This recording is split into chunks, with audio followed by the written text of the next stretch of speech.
the Honorable Vice Chancellor of Central University of Punjab, Batinda.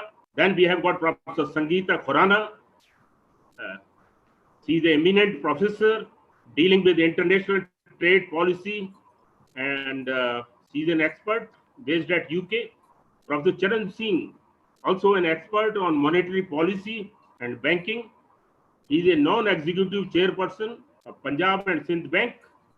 Then we have got Professor Raj Kumar Mittal, the one who was speaking before me. He is a Vice Chancellor, Chaudhry Bansilal University, Bhiwani, Haryana. Next, we have got Ajay Shankar Ji. He is a retired IAS officer. He has been the Secretary Government of India. And then we have got Mr. Rajiv Parmar, currently Senior Business Control Officer based at US. So, ladies and gentlemen, once again, I take this opportunity to welcome you all in this particular event.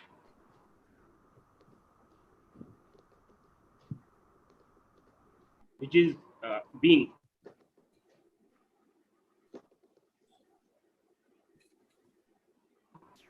providing all advice to Asia and Europe. So finally,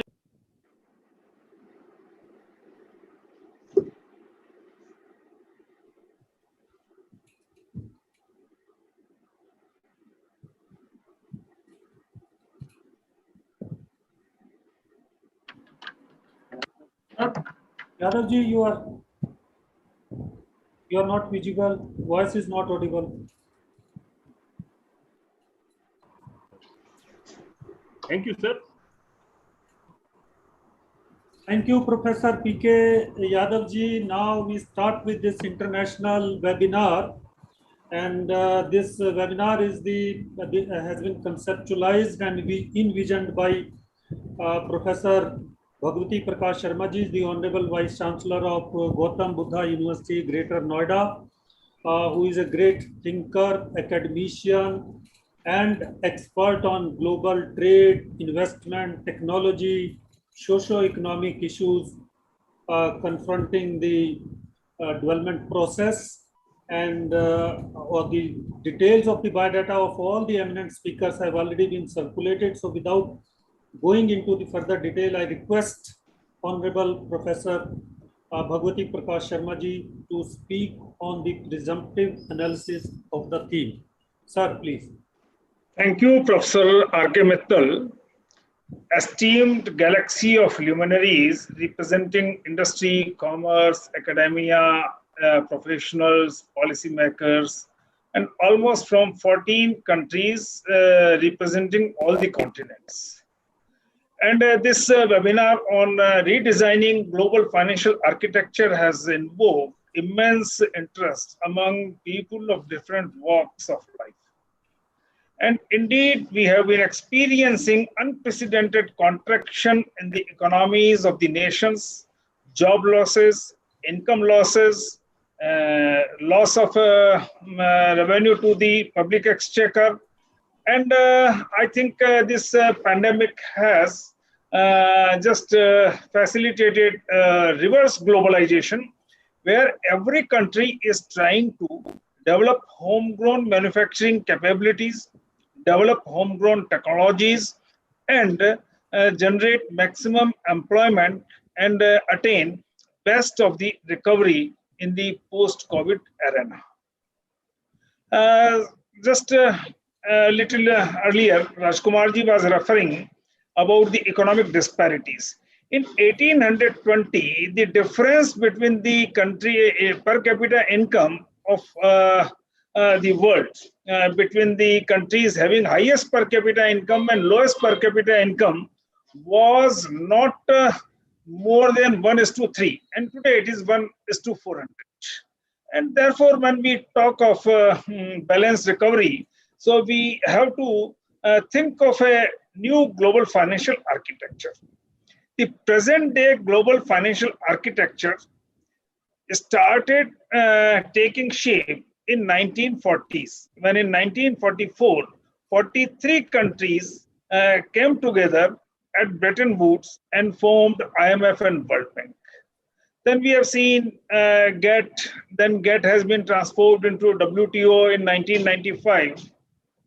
And actually, all the multilateral trade agreements of the WTO, they just facilitate large transnational corporations to augment their turnovers and monopoly vis-a-vis global humanity and a large number of polity of nations. And when we come to Financial Stability Board, hardly 60 to 65 countries are participating into that, and it has no legal mandate. Like Basel norms, they are also not being pursued very properly. And like regional development banks, Asian Development Bank, etc., they are also not up to the aspirations of the developing countries. And since the global financial architecture has miserably failed to fulfill the aspirations of growth and balance trade and balance in payment, a large number of countries have fallen into the debt trap of China, which has now been acquiring ports and territories and airports and railway lines of various developing countries. And therefore, in this present day arena, after the lockdown and economic contraction, when we are moving towards as I have already mentioned, a phenomenon of reverse globalization. Already in 80s, when the world moved towards globalization, industrialized countries have begun to facilitate deglobalization almost 6 to 7 years back. And particularly now, when we see that the president of the World Bank is appointed unilaterally by the United States of America, while 189 countries are members of the World Bank. Likewise, the managing director of the International Monetary Fund is appointed by the Europe, while there are 190 countries which are member of the IMF. And this kind of undemocratic management, and particularly when we go through the books of Joseph Stiglitz or other various observers, the IMF and World Bank has only facilitated acquisition of ownership and control over the enterprises or industry, commerce, and trade of the developing countries by the multinational companies of the first world. And therefore, at present, similarly, when we see in last 30 years, all the financial crises have erupted, and IMF and World Bank could not take care of them. When we go to the meltdown of 2008, US had gone for quantitative easing of almost $3 trillion instead of seeking any assistance from WTO or World Bank, IMF. And so we see that at the level of present state of economy, the global financial architecture is not able to take care. Now, when every country has to aspire for balanced recovery, inclusive growth, when most of the multilateral trade agreements are coming in the way of the aspirations of developing countries, at this moment, I think the whole of the world should do a kind of extensive brainstorming, and how this global financial architecture should be redesigned by even if we have to dismantle the World Bank, IMF, and WTO, doesn't matter, because the question is of welfare, employment, and livelihood of 786 crore global humanity.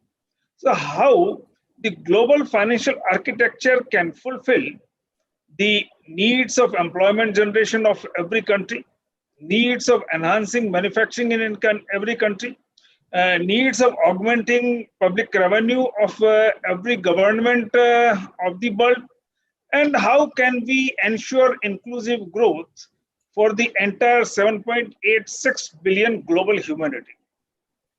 Now, in a day, we cannot just by a remote change the global financial architecture. Gautam Buddha University has taken this initiative that maybe this debate may prolong for a year, 2 or 3. But at one day or the other, we have to spark debate on how to redesign the global financial architecture. That is number one. And how the aspirations of people should be fulfilled from it. It would not be out of place also to mention that in case of IMF, US has 16% voting strength. India has 2.6%. In most of the decisions of IMF, 85% majority is required. US is having almost a practical veto. So how to overcome and how to strike a balance in the working and decision making of the global financial architecture, this is also an issue to be resolved. And another important thing, which is that to have balanced recovery, every country should get an opportunity of augmenting its manufacturing, facilitating investment, maintaining balance of trade. For example, India was having a deficit of $1.6 billion in 1991. And today it has a deficit of $160 billion. Almost it has ballooned 100 times. So most of the developing countries have been experiencing problem of balance of payments, problem of balance of trade, and therefore how to secure balance in trade and payments, how to augment public revenues to fulfill the needs of every sovereign nation, and how to generate enough employment to provide livelihood to the people, how to ensure welfare of the masses, and how to ensure social security across the globe, and from where the funds would come, and how to maintain the foreign exchange rates of various countries commensurate with their state of development and commensurate with their developmental needs. So without taking much of the time, there are many stalwarts. And I do feel that probably we'll have to prolong this debate for 2 to 3 years or even 4 to 5 years till the global financial architecture takes a proper shape. Even it may be in piecemeals, that already the reforms of the IMF are pending since long. So even it would not be out of mention because majority of the people are from India. At the time of independence, India was one of the 5 quota holders of the IMF and World Bank. We were having one of the 5 permanent directors, which we lost only in 1963 because India was compelled to undergo devaluation of currency in 1949 when it has obtained a loan from World Bank to establish the public sector enterprises. And at that time, rupee-dollar exchange rate was 3 rupees 50 paisa per dollar, and India was compelled to go for 4 rupees 76 paisa. At that time, the rupee value had gone down even below the value of Pakistani rupee. So this way, right from 40s, IMF and World Bank have been interfering in the internal policies of various member countries. So in this regard, I just want to make a humble request before this August gathering that we should have threadbare discussion. This is our first phase. Very soon we would be coming up with a prolonged program of ongoing debate and discussions at the widest possible level. So with this, I once again convey my heartfelt thanks to all the delegates who have registered and who are present here, that they have taken interest in this issue of redesigning global financial architecture. So with the note of thanks, I just conclude here, because we are having 6 speakers today and 6 speakers tomorrow, so that we can have maximum brainstorming and we can have a shared vision from the people. We are having speakers from US, from Europe, and from other parts of the world. So once again, I convey my thanks to everybody. Thanks and compliments to everyone. Thank you very much, sir, for explaining in detail how this present international financial architecture, or IMF and World Bank, they have failed to achieve their mandate, and how the system is working towards the concentration of economic resources in the hands of multinational corporations, as well as the need to redesign the present financial architecture for the benefit and for the fulfillment of the aspirations of 7 billion population of the world. And you have very rightly pointed out that there is a continuous need for a dialogue and discussion on this very important issue. Thank you again very much, sir.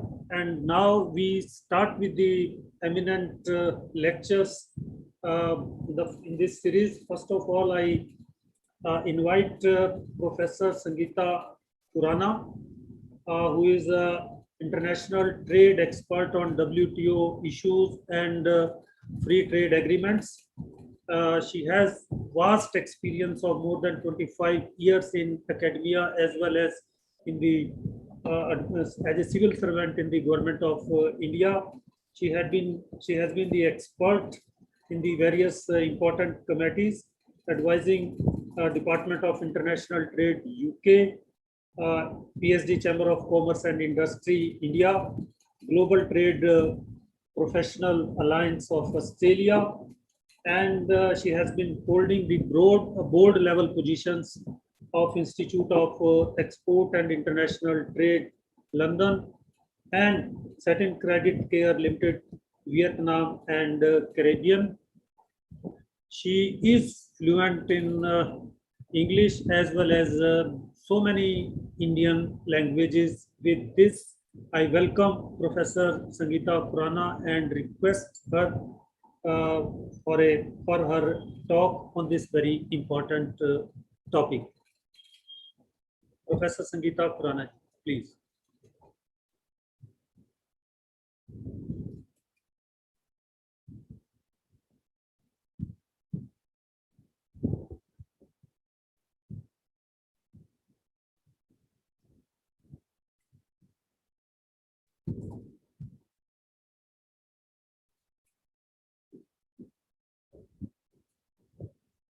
Hello.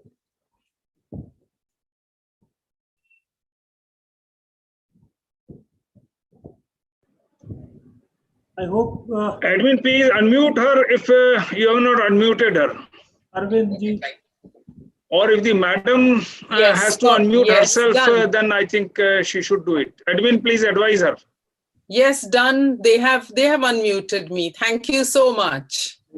Fine, thank you. Thank you for the kind introduction, and I am so grateful to be here. It's my pleasure. Apologies, technology let me down for a second.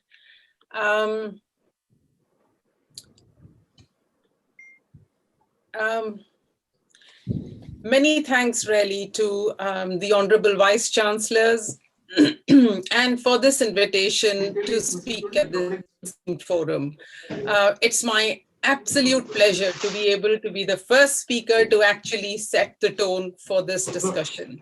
So a really big heartfelt thanks from me. And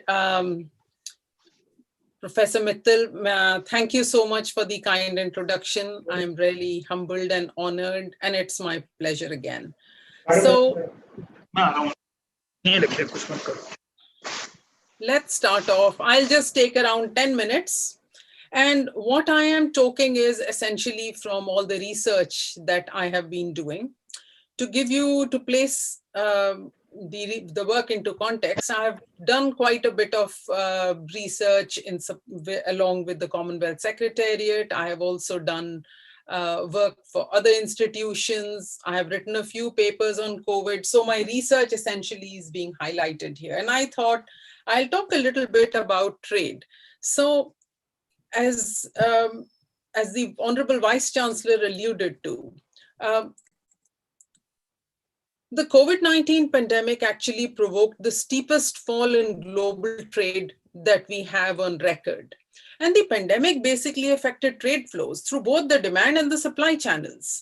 So trade clearly has a very important role to play. And hence I decided that I will start talking about trade and set the tone for trade. Now, The rationale why I decided to focus on trade is that trade is a well-established driver of growth and poverty reduction. And in the past decades, the positive role of trade has been further entrenched through its correlation with poverty reduction. From 1990 to 2017, you will see that poverty actually fell from 36 to 9%, while developing countries increased their share in exports from 16 to 30%. So clearly, this is telling me that there's a positive relationship between poverty and trade. So trade does have an impact on reducing poverty. And hence I thought, right, we have to start the discussion by highlighting how critical trade is in any form of economic recovery that will happen in India and in other countries around the world post-COVID. Whilst I will talk about over the next 10 minutes, whilst I make the presentation, I will touch on the impact that COVID has had on global trade and travel. How can international organizations and institutions support in economic recovery through international trade? Basically, the focus is going to be how can we have an inclusive and sustainable recovery for all countries? What has been the impact on the financial architecture, and what will be the recovery mantra for all countries, including India? Now, the COVID-19 pandemic actually amplified and accelerated the propagation of the economic shock across countries, which clearly means that the GDP has been very negatively impacted. And as a result of this, there was an economic downturn and there was a negative impact on trade. And the negative impact came basically from disruption of production and trade. And this was in terms of impact on demand, supply, logistics, restriction on movement. Now, we must remember that the whole world is interlinked through global value chains. Now, the transmission of these shocks are essentially attributed to the disruption in the just-in-time supply chains. And this basically impacted the demand and supply, and all the more so, there were port closures, there were custom delays, it took time restoring product supplies, and this all then the whole story led to a downturn. Now, not only did it have an impact on trade, but there was an impact on individuals like you and me as well. Because of border closures and because of screening, because of extensive quarantine requirements, travel was heavily impacted and passenger travel got impacted. Now, this is telling me that the impact was not only on goods, but also on services. And this is an aspect I'm going to develop as we go by. Now, if we look at what was the impact in terms of trade, in terms of global gross domestic product, you will see it was massive. It was, in real terms, a decline by 3.3%. And if we look at the volume of trade, it's not much, it's just around 8% in terms of global trade volume, but in terms of value, it was 21%. So we can clearly see that we have lost 1/5 of the trade value that we were doing in one stroke when coronavirus hit. And I alluded to the disruption of supply chains already, so I will not delve into it any further.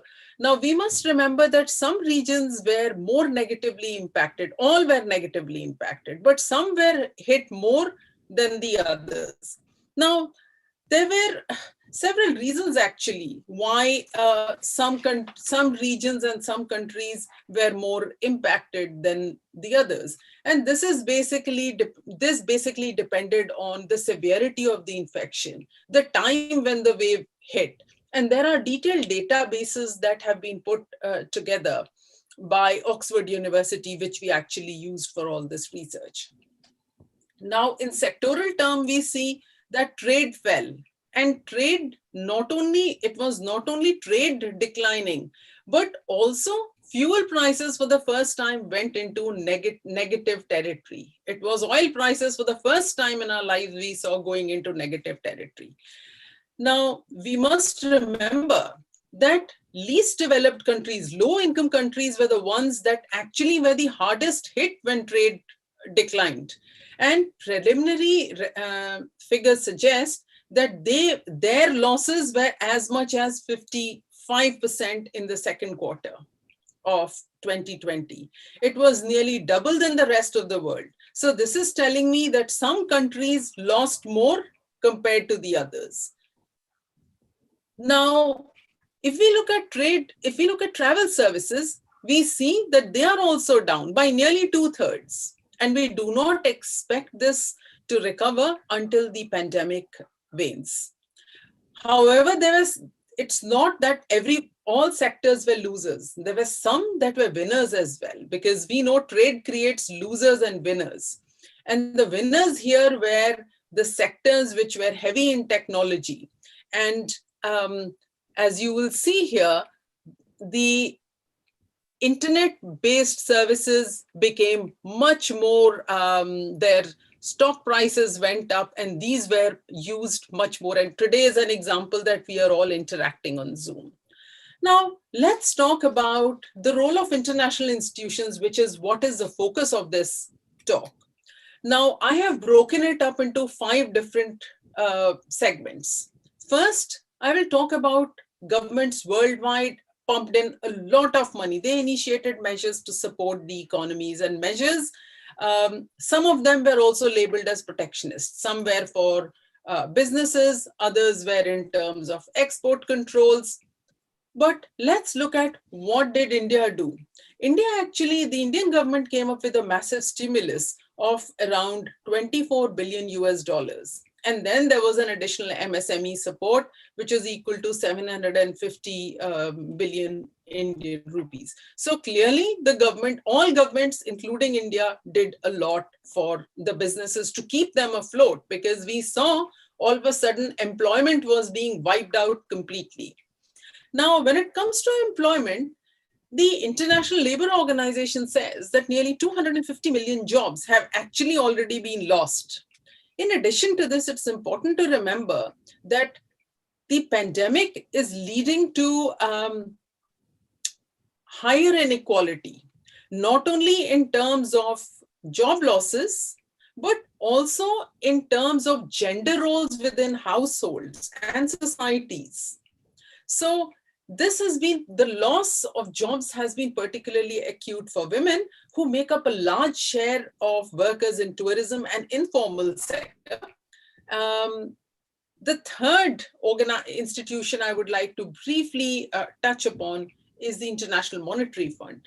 Now, this responded to the coronavirus with financial assistance to member countries, especially the most vulnerable, and set the stage for inclusive and resilient recovery. The World Bank, as you can imagine, this mounted the crisis response to help developing countries strengthen their pandemic response and healthcare systems.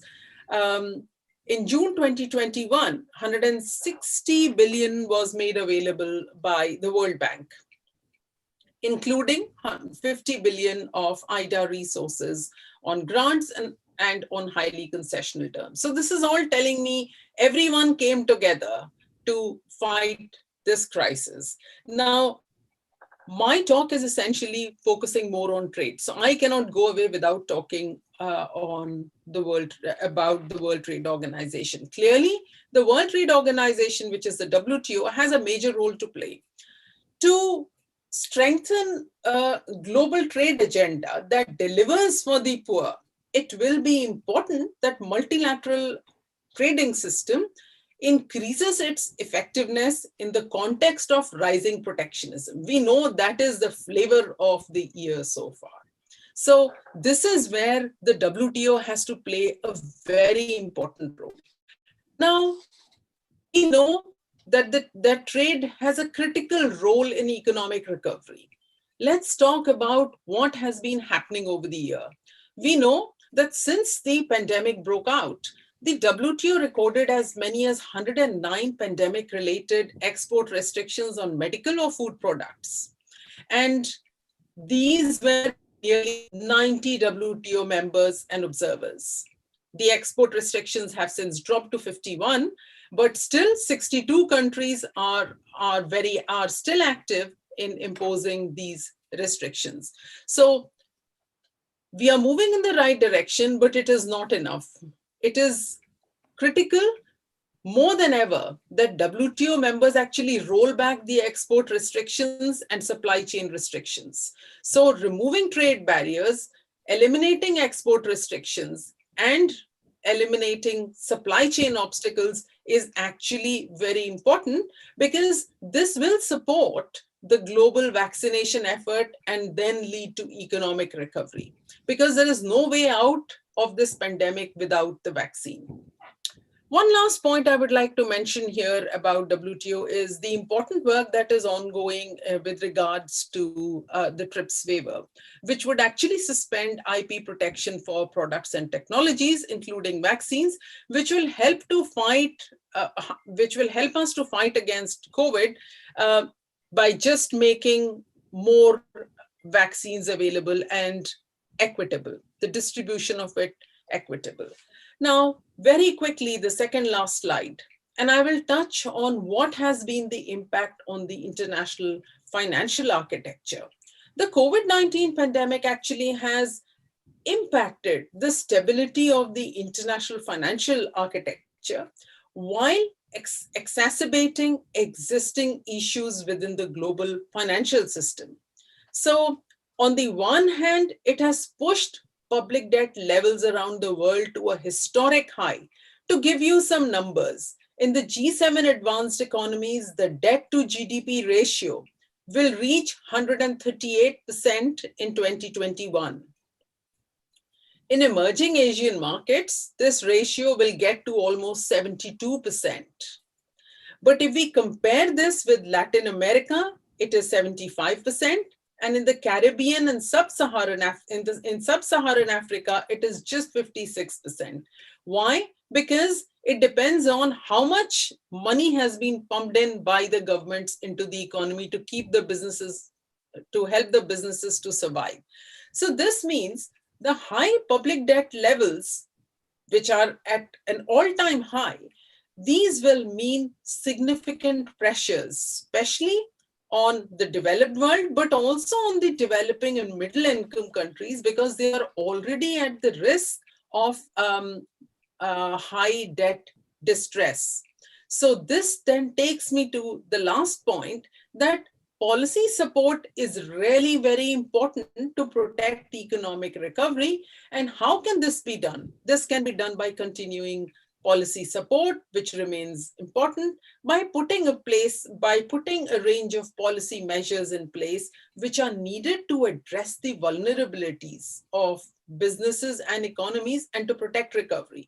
So you will now say, but you say that the debt to GDP ratio is high, public debt levels are high. Yes, sadly, this is going to continue, and the governments will have to keep supporting businesses to remain in business. So the international financial architecture is definitely going to have some kind of healing process to go through. I'm conscious that we are against time, but so I will tread past that slide, and I'll talk a little bit about the economic recovery narrative.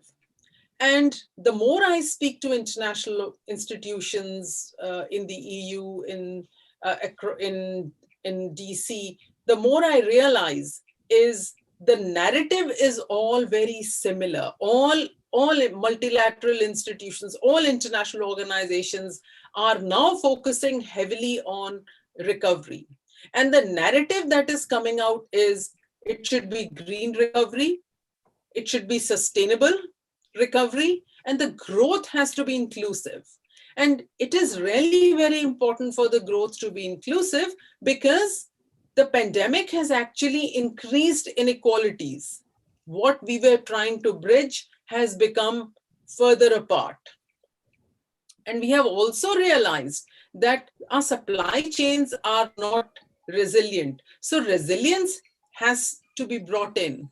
The systems have to be much more sustainable. And at the same time, we must remember that the narrative would not be complete without acknowledging the imperative to build back in a greener and a more sustainable way. So if you all remember, global carbon dioxide emissions fell rapidly. And it fell as much as 2.3 billion tons, or nearly 6.4% in 2020. And I remember people telling me that from Punjab, they could see the foothills of the Himalayas. So clearly we must remember that because carbon dioxide emissions fell during the pandemic, the focus has now been diverted not only from sustainable, inclusive, resilient growth, but towards greener growth. And it will not be possible to actually build better. We will be able to build back better only when the recovery is greener. I'm very happy to talk more about this with individuals who would like to discuss this any further. I'm conscious that I'm against time and I do not want to delay everyone. You have my email details here. You have my Twitter account. Please feel free to contact me and it'll be a pleasure to keep in touch with all of you. And thank you so much one more time for the invitation to present. Thank you. Thank you so much, Professor Sangeeta Khurana ji, for so excellently explaining how after this COVID-19 has disrupted the trade flows and how it impacted the supply chain, as a consequence of which how economic activities have contracted. GDP number have fallen by 3.3% and trade value by 21% during this period. And you have rightly explained that all the world institutions, government, IMF, World Bank, ILO, WTO, all have responded to the challenge and in their own way have tried to ease out the situation and how the trade could be in a way restarted, the process could be restarted. And you have pointed out that what we need is the green, sustainable and inclusive growth. And this is really a challenge, and hope that this financial architecture, emerging financial architecture that needs to take care of these emerging challenges which have arisen due to this COVID pandemic. Thank you once again for being with us in this important webinar and sparing valuable time. Thank you so much. Thank you so much for the opportunity. Friends, now we have the pleasure of having with us a very eminent, distinguished bureaucrat, the public servant, who has the distinction of serving the nation and play important role in public policy for more than 25 years.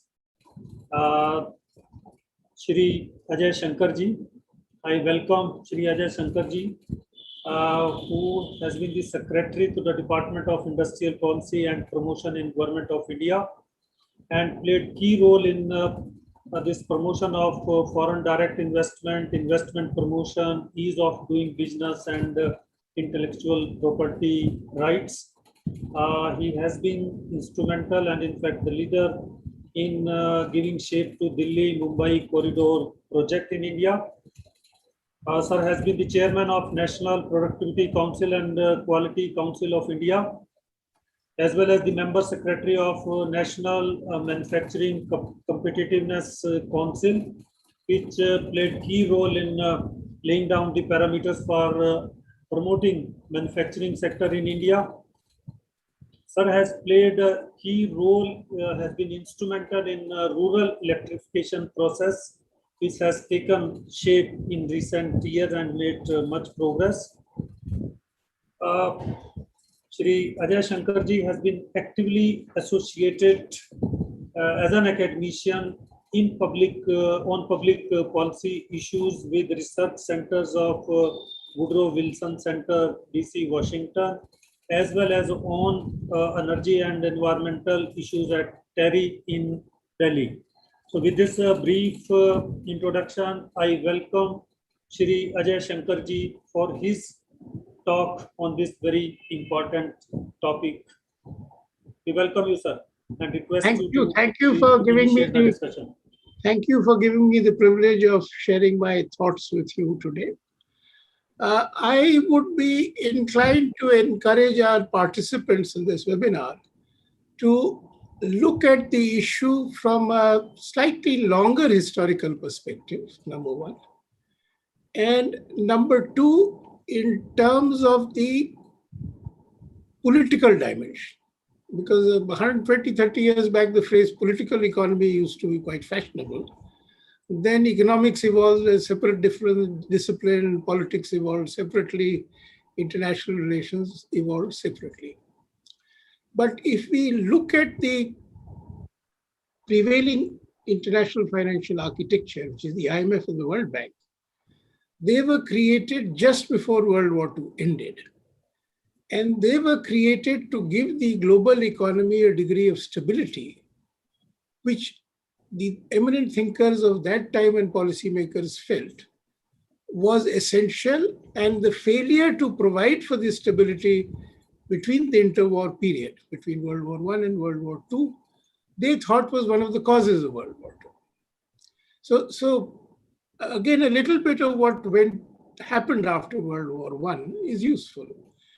At the end of World War I, the US emerged as the preeminent economic and industrial power in the world, taking over from UK, which was the dominant financial and industrial power for the previous 70, 80 years. So for World War I, the US lent very extensively to UK and to France. UK lent to France. And when the war ended, they were in no position to pay back these debts. So they imposed the entire debt burden on Germany, which had lost the war, that Germany must pay back. Now, Germany was obviously not in a position to pay back because the recovery was not strong enough. So you had a crisis building up, and it led to a banking crisis of 31, the Great Depression, extreme unemployment, etc. It's a very complex area. I won't go there, but I would certainly encourage students to visit that. So the IMF and the World Bank were created after World War II to see that the problems of the interwar period in the international financial system and trading system didn't occur. Because when difficulties happened in the pre-World War II period, nations became protectionist as a way of saving their economies, and that again was counterproductive. Then the US, being the most eminent power, also helped the recovery of Europe through the Marshall Plan, which is a very generous debt come some grant mechanism, which allowed Europe to rebuild itself and created a market for US industrial capacity. This system gave great prosperity to the world in the post-war period up to 71, where the US maintained the gold standard and a fixed exchange rate system. Post-71, the US had financial difficulties, and we moved from a fixed exchange rate system to a floating exchange rate system. Now, the IMF was conceived to provide financial stability to member countries, but since Europe recovered and the US supported them through the to the Marshall Plan, so the burden of providing financial stability to the emerging and developing economies went to the IMF, and similarly, the World Bank became the lender for emerging economies because Europe had recovered fast enough, really didn't need World Bank money. Now, here again, the political economy side is interesting to see because these loans were to sovereign states, and the underlying political motive was that there should be no default on debt. So for a whole generation, if countries ran into problems, they went to the World Bank, IMF, got an IMF loan, there were conditionalities, not too harsh, but basically you devalue, etc. And so you should be able to pay back. So emerging economies paid back their loans, which they took from IMF. And the discipline was basically one of fiscal consolidation, lowering deficits, devaluing currency, getting back to a balance of payment stability. Now, fast forward to 2008, the global financial crisis hit the developed world. And then the whole attitude of IMF changed. And I remember an IMF senior person coming to India saying that we should also use fiscal measures to generate demand. And the G20 met and agreed that to get the global economy back on track, we need to do demand stimulation.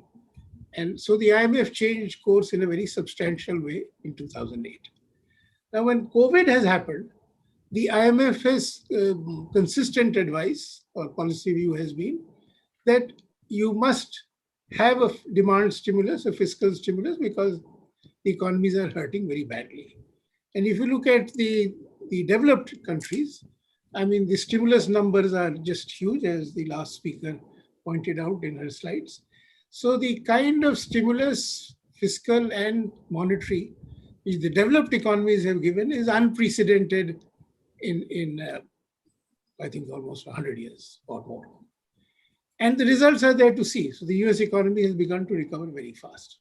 So that's one dimension. And I will come back to this a few minutes later because there is another development which has happened. And which is that post 2008, the Chinese economy has really grown very fast and the gap between it and the US has been declining.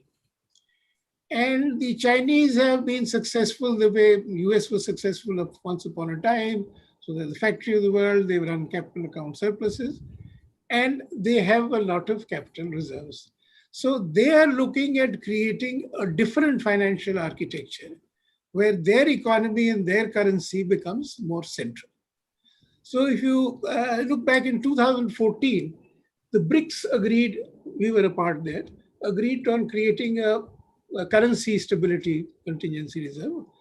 But more than that, they set up the Asian Infrastructure Development Bank.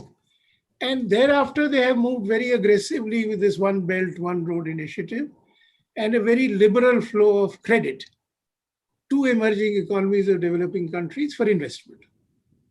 So in some ways, they are following the footsteps of what I would call the US with the Marshall Plan. So we have deep pockets, we'll give you a lot of money, you borrow, you buy our goods, we put up high-speed trains or build ports for you, whatever. So you create the market for our spare industrial capacity. So that's a very major inflection point in the global economy. And the dynamics of that between China and the West, how this will play out has to be seen.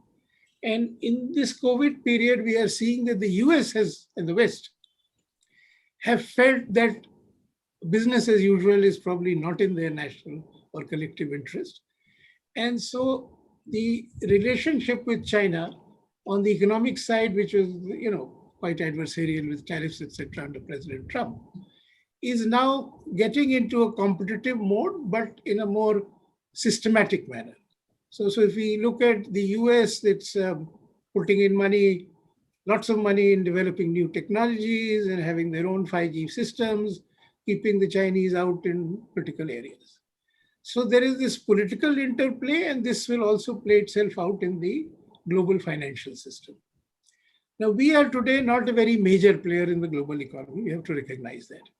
So we have to weigh very carefully as to how it will be in our interest as to which direction the global financial architecture should evolve and how we would gain the most.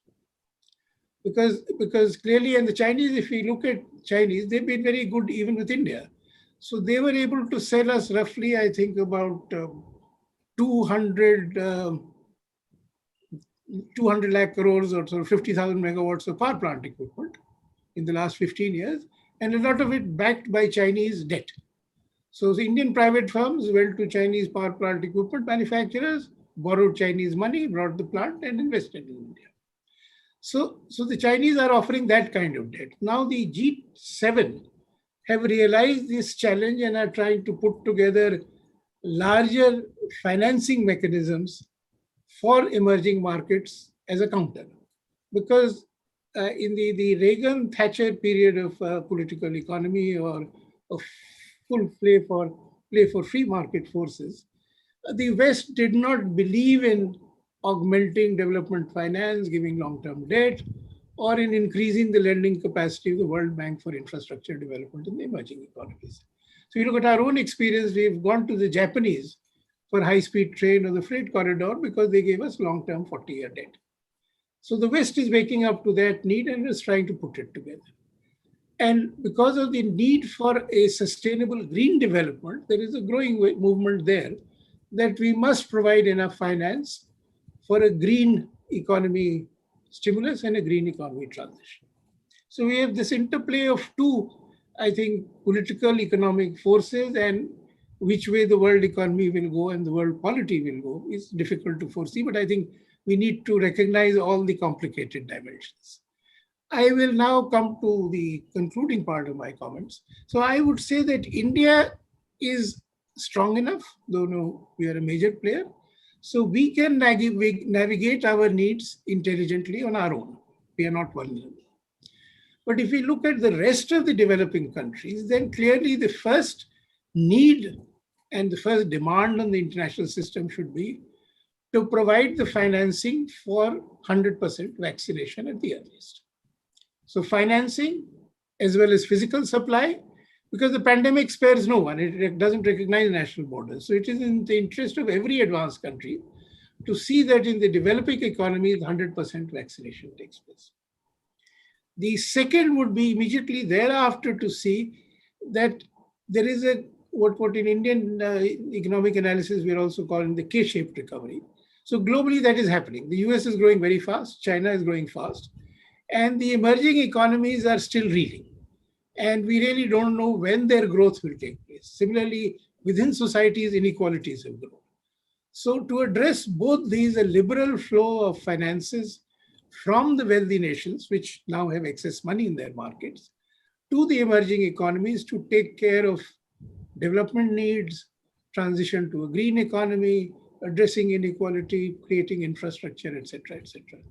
So the international financial system needs to, A, make sure that the whole world is vaccinated as soon as possible. That is easy.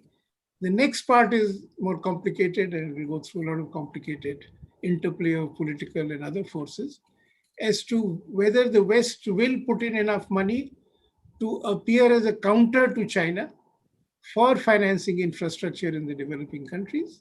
We've seen first signs of that in the G7 meetings and other meetings, and how well they do it, and how does aggressively and rapidly does China move.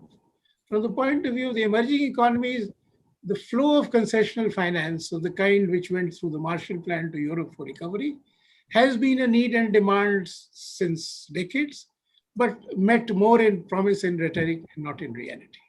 So I hope this time around it's met in reality also. Thank you. Thank you so much, sir, for your valuable address. The Honorable Ajay Shankarji has explained how the international financial architecture emerged in the context of evolving political economic system, and how China in recent years has been using the liberal financing for pursuing its own interest.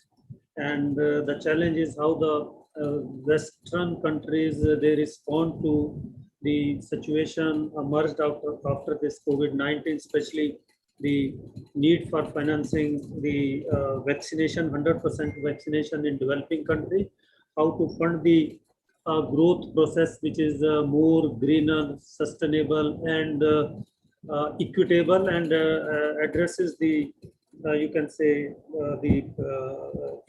and promote inclusive growth into the system.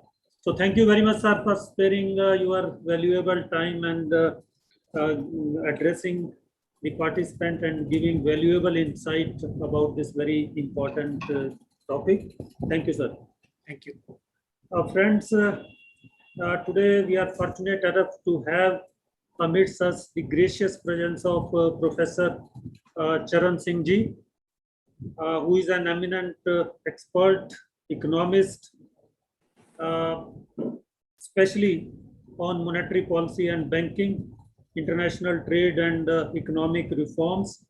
Presently, Professor Charan Singh Ji is non-executive chairman of the Punjab and Sindh Bank. He has been the visiting faculty at IIM Bangalore, actively associated with the International Monetary Fund, Reserve Bank of India, and the serving director at National Housing Bank Delhi, NABARD, and many prestigious body. He has been associated. Sir has been very actively involved in the policy making framework and writing very frequently on the issues just I mentioned. So with these words, I again welcome Professor Charan Singh Ji and request him to enlighten us on this very important topic.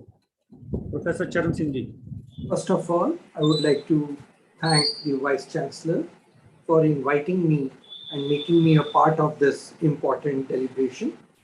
I'm also thankful that the deliberation is on a topic, and I think the Vice Chancellor has rightly chosen this topic, is on a topic which is of great importance for our country. And the importance of this topic has increased after COVID.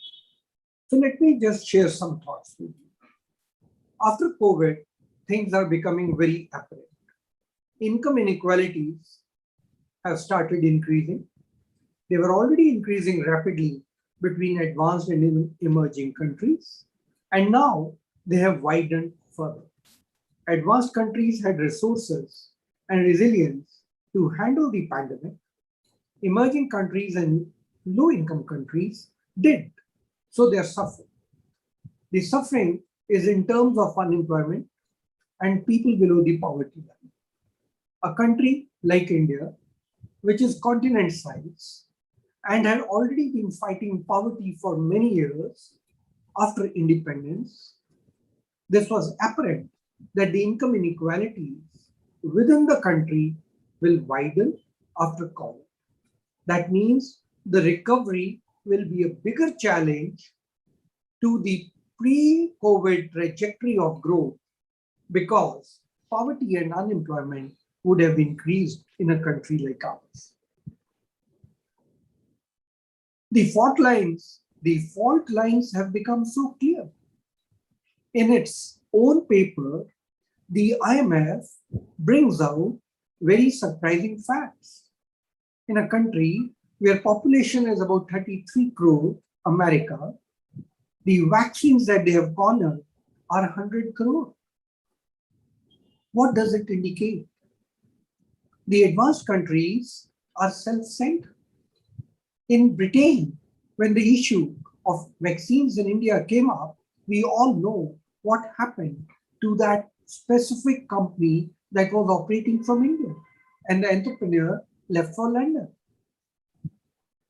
So it is so obvious that the global situation is so self-centered, and earlier we realized, the better it is.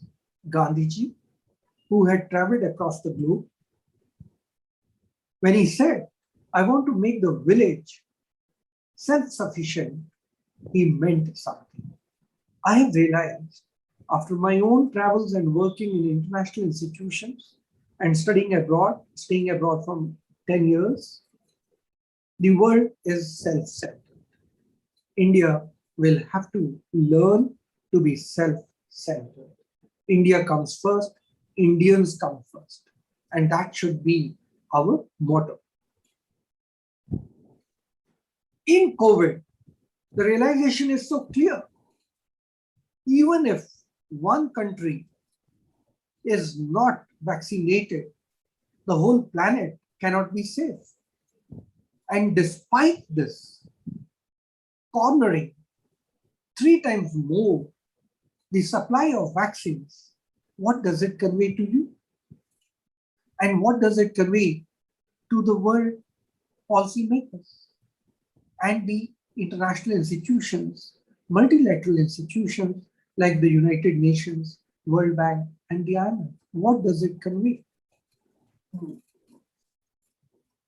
When it came to trade and services, the borders were quickly closed and closed generally to people who were coming from low-income countries and emerging countries, including India. So therefore, the world is not flat. The world is not even. And to believe that the world is magnanimous, I think, is an error. Let me give you a few illustrations before I drive home the point. Take the example of exchange rates just mentioned by the VC while inaugurating this seminar. How did China accumulate $4 trillion of foreign exchange reserves out of total foreign exchange reserves on the planet equal to $10 trillion? 40% of them were with China. How? Was the exchange rate not manipulated? Was it not visible to the world that the exchange rate is being manipulated? And that China is playing with its exchange rate so that exports are increasing and China enjoys a trade surplus for many, many years with the rest of the world. Was it not visible? Why was there silence? Why do you need foreign exchange reserves? When there is an institution, as the previous speaker has just mentioned, before the close of the World War, two major institutions at the instance of Lord Keynes were built to bring in financial and global stability, World Bank and the IMF, stationed in the US, Washington, and it serves as a global insurance. Why do you need foreign exchange reserves to be held by individual countries? It is obvious, and we Indians should know it the first. In 1991, when we needed some foreign exchange reserves to cope for the lackdown or the fall down of foreign exchange reserves, not because of our fault or mismanagement of the economy, but because Russia went away and there was this Iran-Iraq war and remittances to our country suffered. Because of the geopolitics in the area, our foreign exchange reserves depleted and we wanted something to bail us out. There was nobody to bail us out, not even the IMF. What does that convey? That people have to build their own foreign exchange reserves, like a band-aid or first aid box at home, so that you're able to cover some immediate problem before you reach the hospital. Otherwise, if IMF and the World Bank were efficient, would you need individual foreign exchange reserves?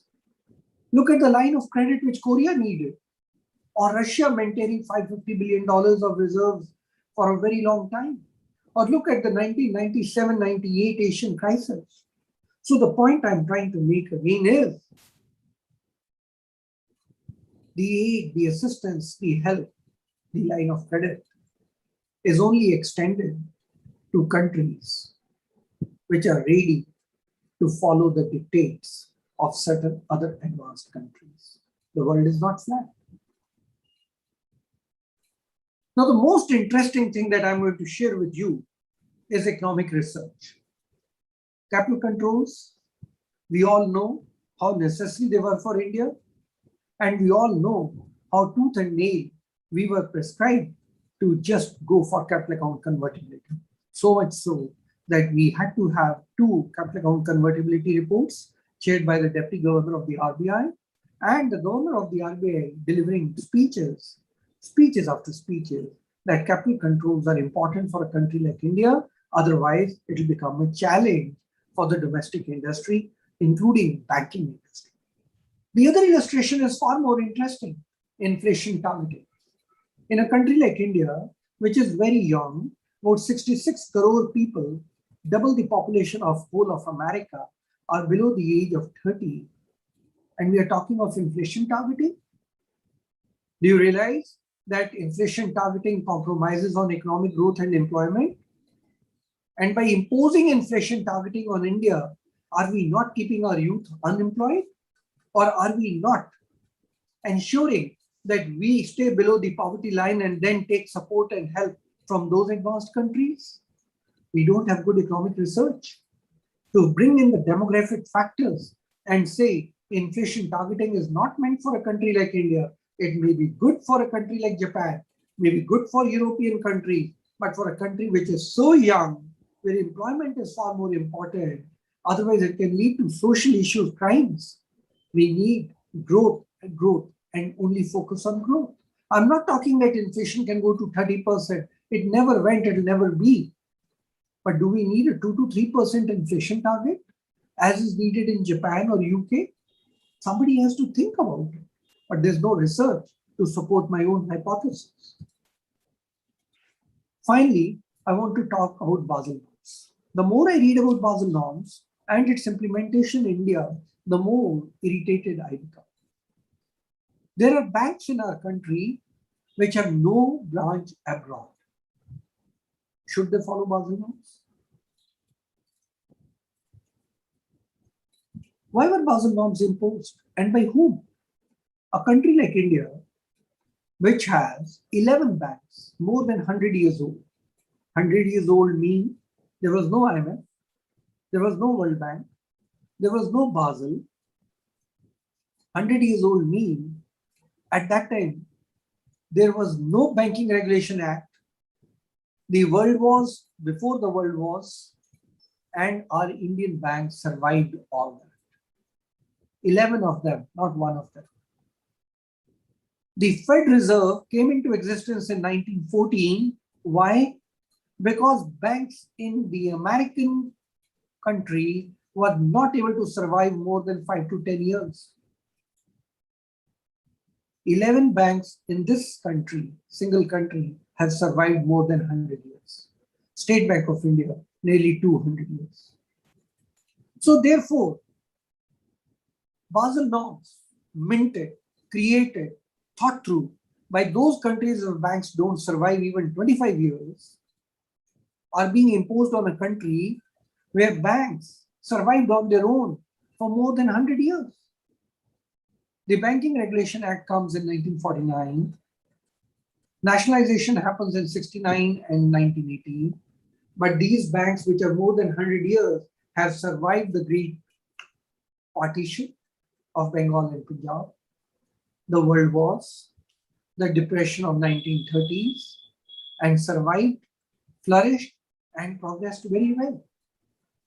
So then the issue is, should all banks look similar and follow Basel norms? Should not we go into the psychology of why the Basel norms were created and for whose interest, and whose interest are they serving now? Should all banks look similar? They can't, because commercial banking is so much related to the culture in which it grows. Punjab National Bank's culture is different from Indian Bank's culture. And that would be different from Allahabad Bank's culture, because it's so country specific and so culture specific. Banking is a very culture specific attitude. So let me conclude by saying,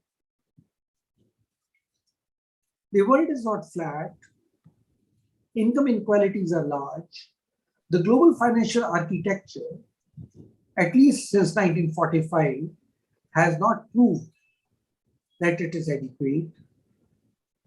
And this understanding China has had. And that is why two international banks competing with the World Bank are sitting on the soil of China, and China is now propounding its policies to the loans that these two development banks offer. Also, China has been flexing its muscles after recording 22 years of 10% plus growth straight like a shooting star. Today, the world cannot shout back at China. China has not only strengthened itself economically, it has also used its economic strength, the foreign exchange reserves, to build its defense strength. And that is why It is a power to reckon with. I would only conclude by saying India needs to introspect. And the series that your Vice Chancellor has started, I'm thankful to him that it has made people think about this topic. And as he said in his introduction, we may have to dismantle. My own view is we need not dismantle.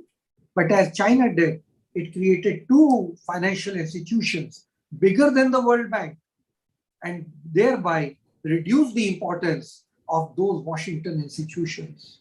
We in India also need to think of a global financial architecture which should be more focused on and centered on India and its growth. After all, we are no novice. We have been on the planet for 5,000 years, longest civilization than anyone else. There's nothing to feel shy about, but I think what we need to do is introspect, build our institutions, and then establish that we have something to share with the world as far as global financial architecture is concerned. Thank you very much. Thank you, Professor Charan Singh ji, for your illuminating discussion talk on this very important topic. You have very rightly pointed out that we are living in a world which is full of inequalities. Post-COVID situation has also increased the inequality, which on account of their strong resource base, the developed countries of the world have been able to cope up with. But the emerging and the developing countries, they are facing a lot of problems such as unemployment, poverty, and social tensions. And therefore, they need more resources to fight with this situation. You have very rightly pointed out that India needs to strengthen its research base. Why we go for inflation targeting when growth is the need of the hour? We are facing so severe problem of unemployment and low growth, which needs to be accelerated, even if we have to liberal on inflation front. Similarly, so therefore, what is required for India is to think in its own self-interest, India first, Indian first, and work on a financial architecture structure which work for its interest and result in faster growth, faster manufacturing sector, and removal of poverty and unemployment into the system, and look for $10 trillion economy by 2030. Maybe this target could be achieved if we work on this. So thank you very much, sir. And now I request Mr. Rajiv Parmarji, who is a senior business control officer looking after governance at DOS Asset Management, Jacksonville, US. Mr. Parmar has rich experience as a project management and leading analytical teams and consultant. His specialization is in risk management, client analytics, and he has in fact authored a policy document on written supervisory procedures for each type of risk, coordinating with the compliance and anti-financial crimes and others to incorporate new workflows into the control framework. So with this brief introduction, we welcome you, sir, and request you to please enlighten us on this very important topic. Mr. Rajiv Parmarji. Thank you, Professor Rajkumar. Thanks for inviting me. I come from a little different background than I think other speakers, other eminent speakers. I think most of the members have covered COVID situation and pre and post environment. I work mainly as a risk financial professional, I've been working almost 15 years. So I'll try to give a brief, keeping it to my time, around like 7 minutes on this risk management framework, and definitely with the current environment and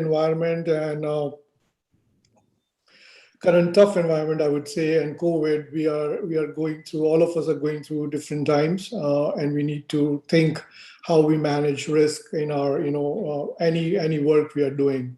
For me, my all the like key points around financial industry or banking. That's what I've been working on for past 15, 17 years, and as a consultant too before that. So definitely, risk management have been a topic.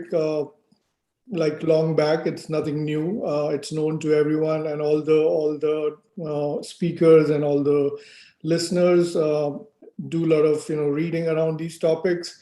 I work closely on this topic, and again, that starts with uh, looking at the world in more proactive approach to risk management, where we can try to foresee, try to identify key risks. We build like a risk taxonomy around those topics, and they feed into a control environment for a firm, whether it's a bank or it's a government organization or NGO. We definitely need to have these kind of framework to be prepared for situation like COVID, or to have a good inclusive growth for any country.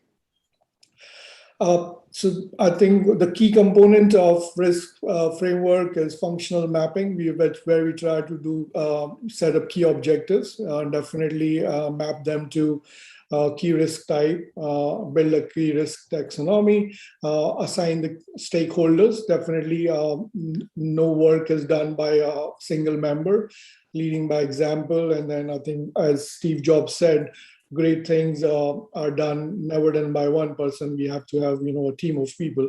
So definitely all the functions, which is more like people who are leading those key projects or running an organization, and then we need members from compliance, anti-financial crime, audit, which is again a key function. Then human resources, because to hire the right people and to make them more inclusive plus with good skill sets is a key factor again.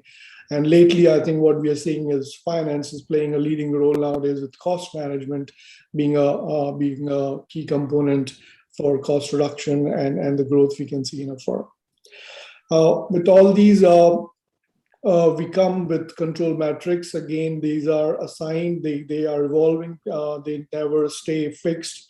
They used to stay fixed for years in the past, but now I think with a lot of changes happening, work from home factors have to be included. You have to have system issues. So it's like a lot of things which were never thought of in the past have to be incorporated, and definitely they can be quantitative or qualitative in nature to give us a good picture of a firm or for a country level.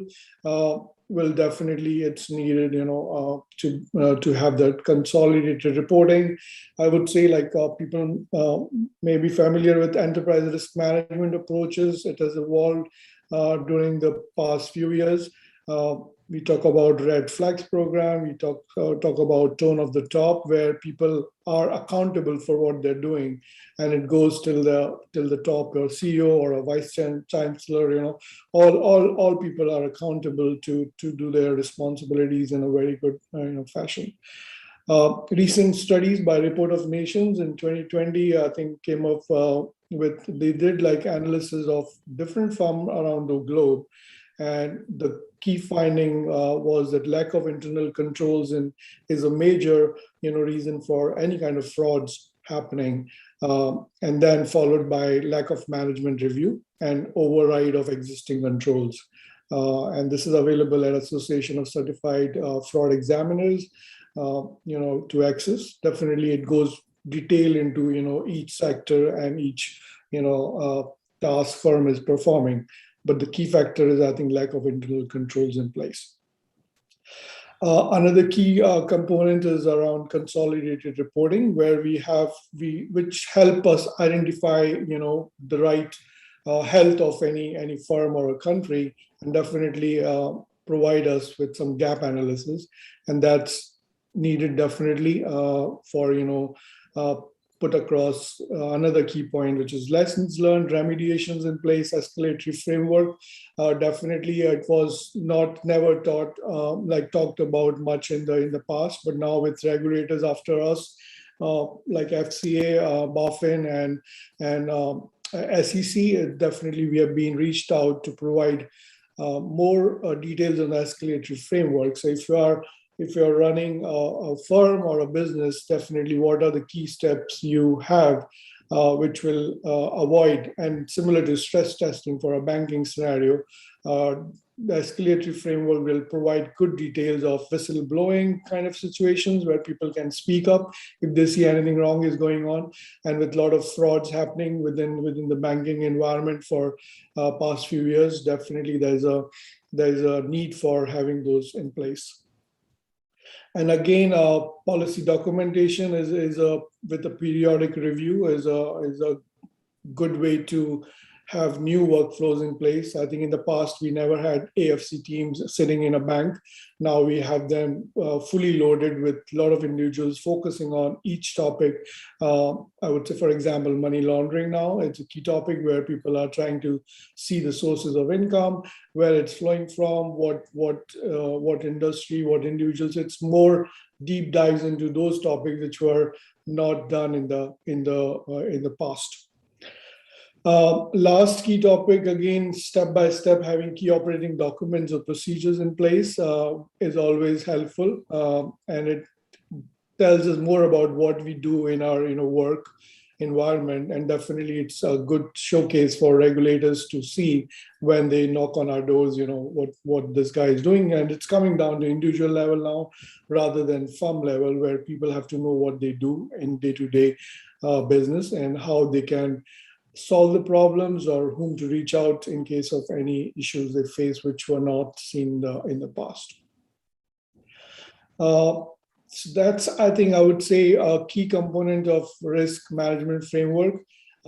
Definitely, if people have any queries or they want to connect with me, they can reach out to on my email. I'm based in US, and I would like to conclude with this. And thank you, Professor. Thank you, Mr. Rajiv Parmarji, for a very useful insight on this very important issue, especially in the context of internal controls.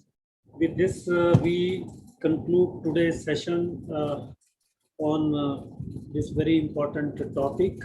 And the last speaker for the concluding remarks is Manya Shri R. Sundaramji, who is the national convener of Swadeshi Jagran Manch.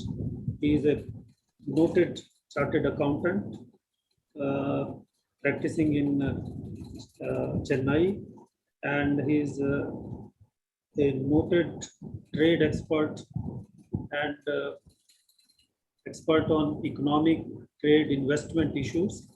Has been championing the cause of Swadeshi in the country.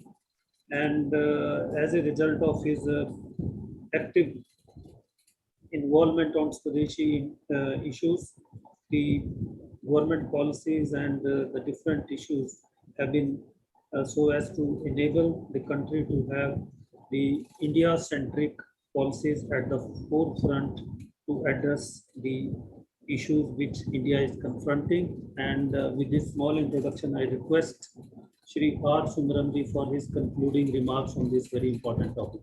Shri R. Sundaramji. Thank you, Dr. Rajkumar Mittal, for a very lavish introduction you have showered on me.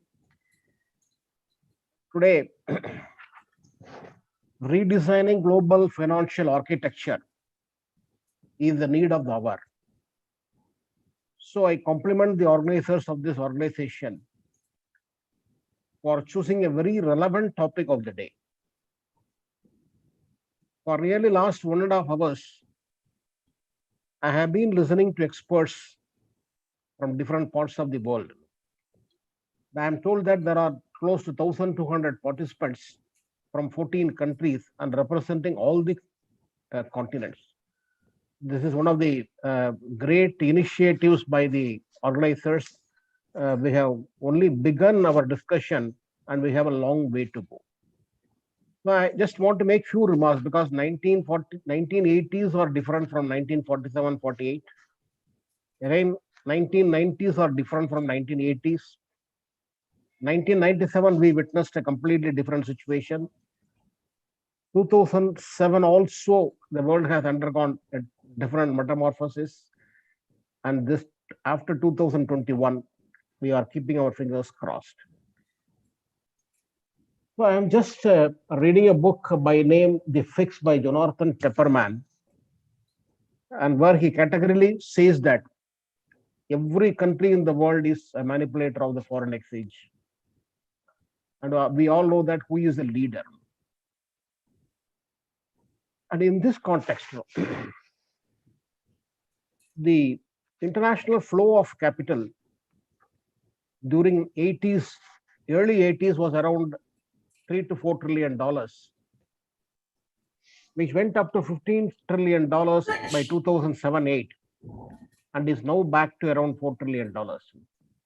So the world, the trade, which used to grow at 5%, and the international trade used to grow at 5%, and the world trade used to grow at, the world GDP used to grow at 3%. Today, both are growing more or less at the same level. So the world has experimented with violent globalization, and it is now back to normal. This COVID is presenting us a wonderful opportunity to redesign the entire global financial architecture so that the entire humanity is benefited and the benefits are not cornered by a few developed countries as it has been happening so far. So in this context, the 2-3 things I think it will emerge. One is there is going to be a paradigm shift in the economic thinking of the West. A new form of global financial architecture China is trying to propagate. So India has to carefully navigate and see that the developing countries as a whole unite, so that taking advantage of this crucial point of time in the history,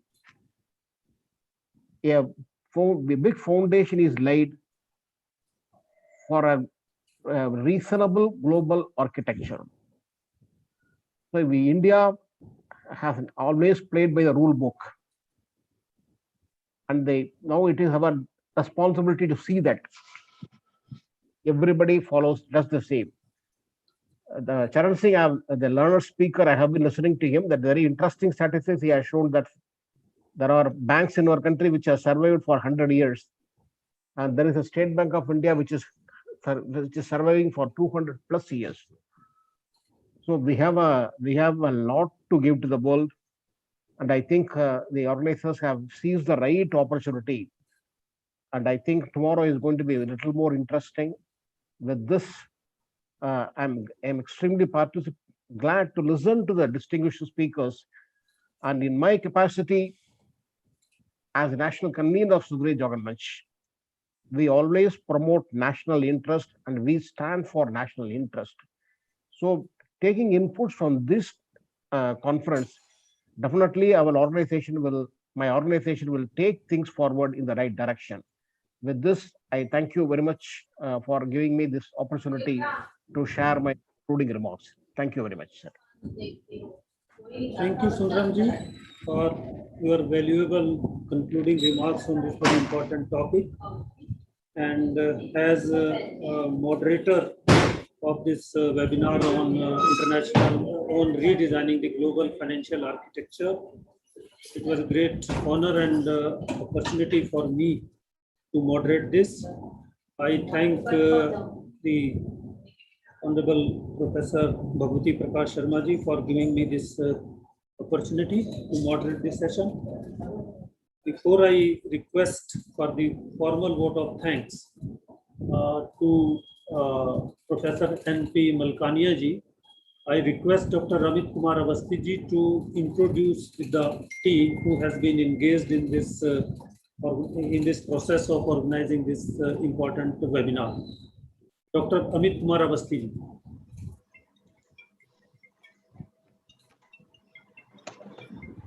नमस्कार, मैं Dr. Amit Kumar Awasthi.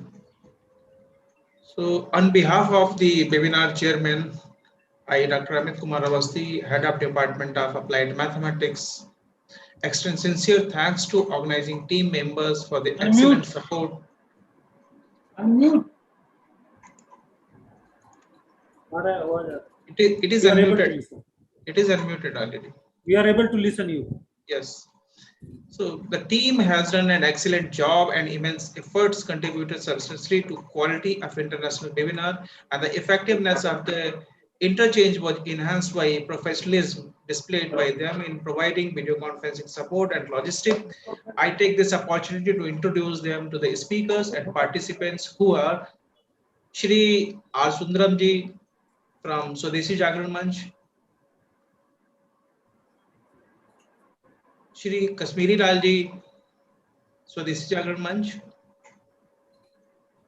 Shri Satish Kumar ji, Swadeshi Jagran Manch, Shri Aswani ji, Swadeshi Jagran Manch, Dr. Krishnakant Dubedi, Dean, School of Law and Justice from Gautam Buddha University, co-convener of this event, Dr. Vivek Kumar Mishra, Head of Political Science and International Relations, is co-convener of this event, Dr. Dinesh Kumar Sharma, University Coordinator Research and School of Management, Dr. Rakesh Kumar Srivastav,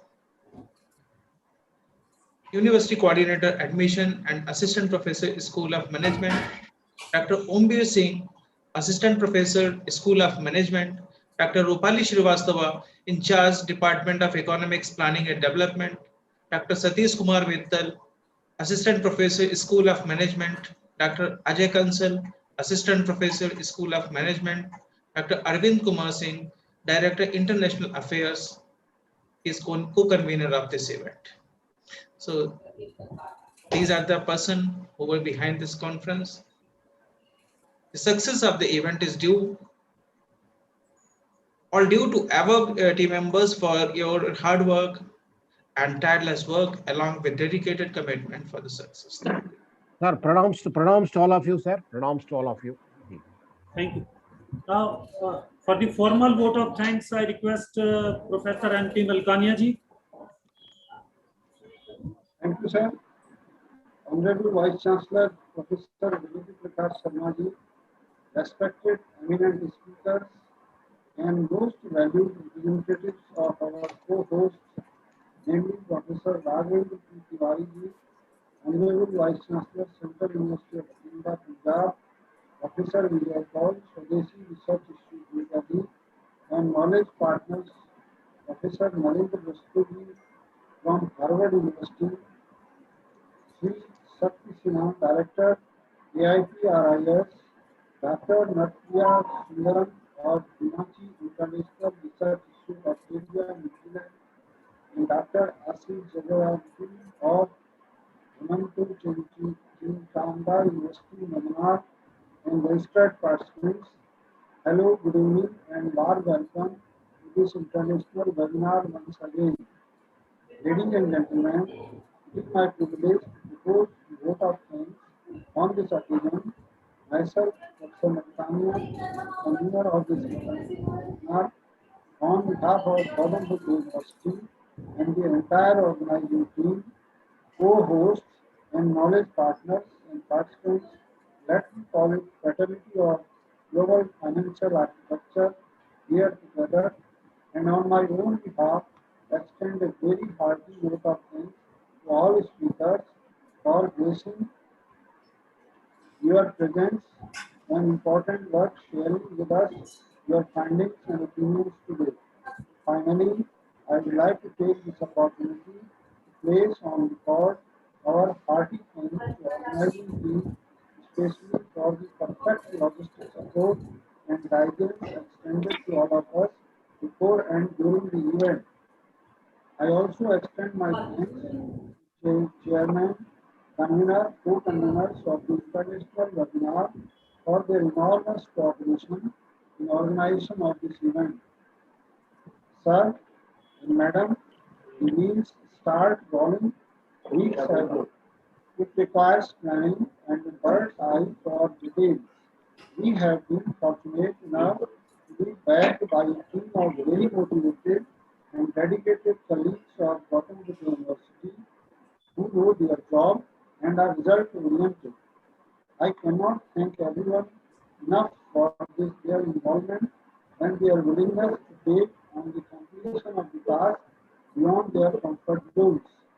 Ladies and gentlemen, once again, I want to state that we are most grateful to all of the eminent speakers and the participants on this virtual platform.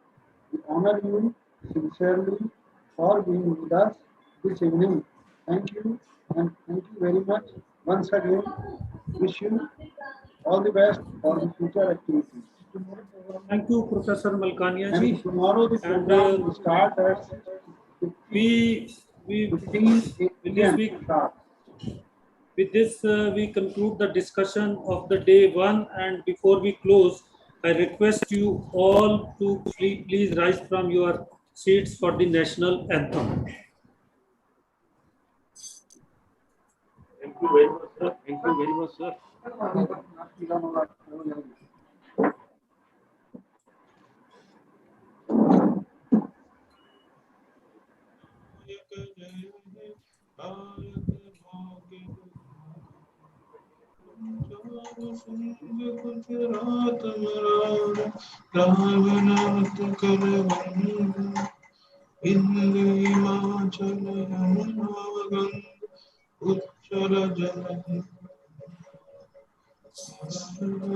में जाके तब आहे तब गाता दायक जय हे भारत आगे विधाता जय हे जय हे जय हे जय हे भारत माता की Thank you everyone for participating in this discussion. Namaskar.